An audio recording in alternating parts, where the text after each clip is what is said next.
पृथ्वीराज वाली गलती क्यों दोहराता है भारत? पृथ्वीराज ने तराइन के पहले युद्ध में आक्रमणकारी मोहम्मद गौरी की जान बख्शकर जो गलती की थी, अगर भारत उससे सबक ले लेता तो पाकिस्तान और कश्मीर की समस्या कब की खत्म हो गई होती।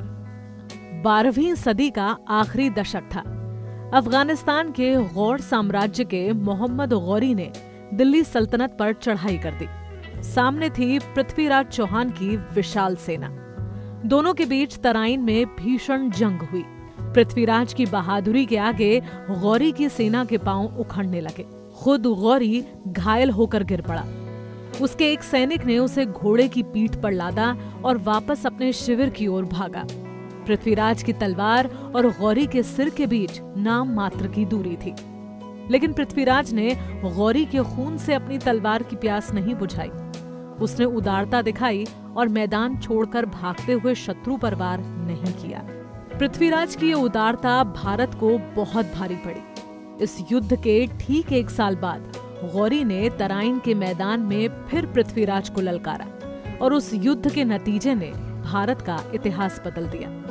भारत में मुस्लिम साम्राज्य की नींव पड़ गई। हर कोई अपने इतिहास से सबक लेता है। इतिहास होता ही है इसलिए, लेकिन भारत ने अपने इतिहास से कोई सबक नहीं लिया। उसने पृथ्वीराज वाली गलती दोहराई, वे भी एक नहीं कई बार। इस गलती का नतीजा है पाकिस्तान और कश्मीर समस्या।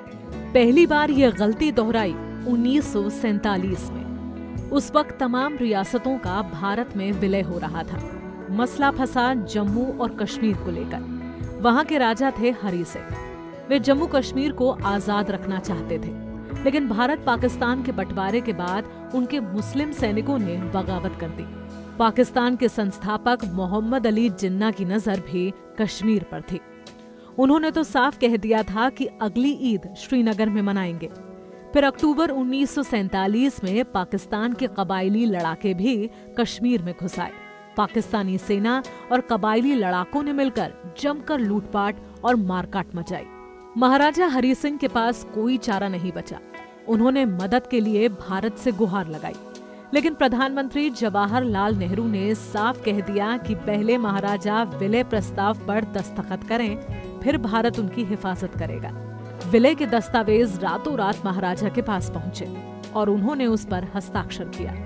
यहाँ तक सब कुछ भारत के पक्ष में था, लेकिन फिर प्रधानमंत्री नेहरू ने पृथ्वीराज वाली गलती की।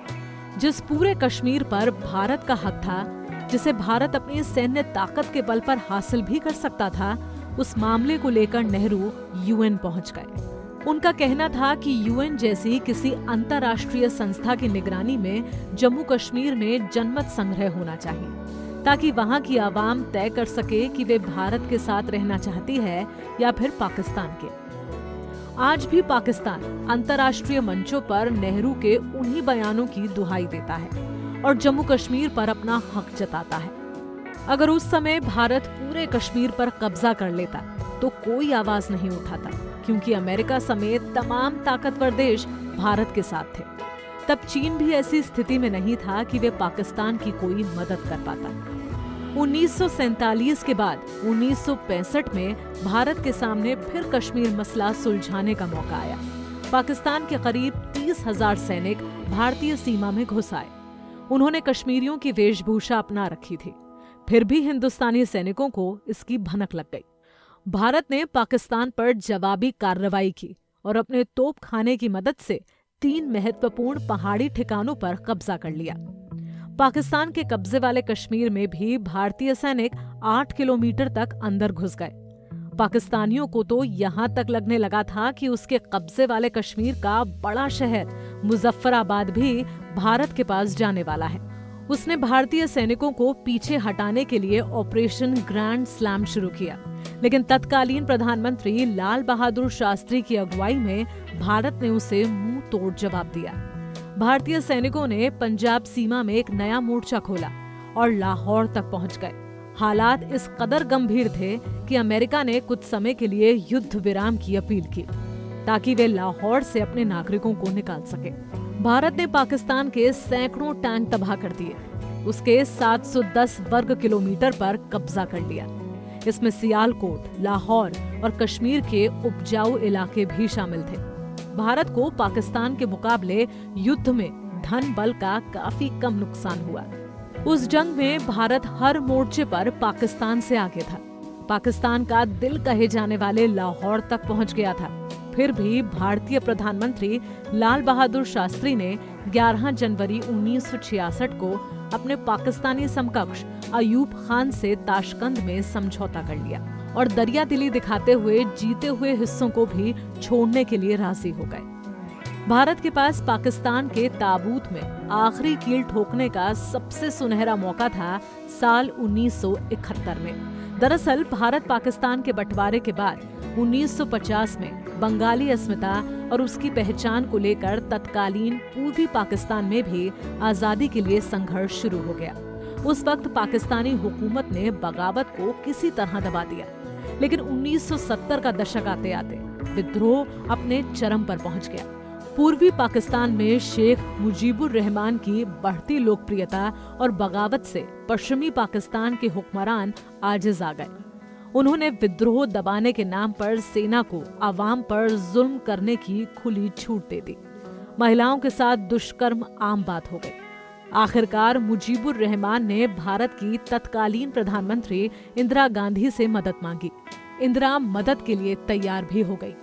इससे पाकिस्तानी हुक्मरान उखड़ गए। उन्होंने दिसंबर 1971 में भारत के कई ठिकानों पर हमले किए। भारत को भी मजबूरन पाकिस्तान के खिलाफ जंग का ऐलान करना पड़ा। भारतीय सैनिकों ने मुजीबुर रहमान की मुक्ति वाहिनी के साथ मिलकर पाकिस्तानी सेना के छक्के छुड़ा दिए। भारत के हवाई हमलों से पाकिस्तान के हौसले पस्त हो गए। भारतीय नौसेना ने तो कराची तक पर आग बरसा दी। इस जंग की सबसे खास बात थी कि अमेरिका के तत्कालीन राष्ट्रपति रिचर्ड निक्सन खुलकर पाकिस्तान के पक्ष में थे। उनकी सरकार सभी नियम कायदे दांव पर रखकर पाकिस्तान को हथियार सप्लाई कर रही थी। अमेरिका की एक महिला पत्रकार कराची रिपोर्टिंग के लिए गई थी। उन्होंने पाकिस्तानी सेना की तैयारी और हथियार देखकर लिखा, जब लेफ्टिनेंट जनरल A.A.K. नियाजी के टैंक चलेंगे तो हिंदुस्तानियों को भागने का ठिकाना नहीं मिलेगा। उसी जनरल नियाजी की अगुवाई में पाकिस्तान के 93,000 सैनिकों ने युद्ध के महज 13 दिन के भीतर आत्मसमर्पण कर दिया। सरेंडर के कागजात पर दस्तखत करते समय जनरल नियाजी किसी बच्चे की तरह फूट फूट कर रो रहे थे। उस युद्ध में पाकिस्तान एकदम बैकफुट पर था।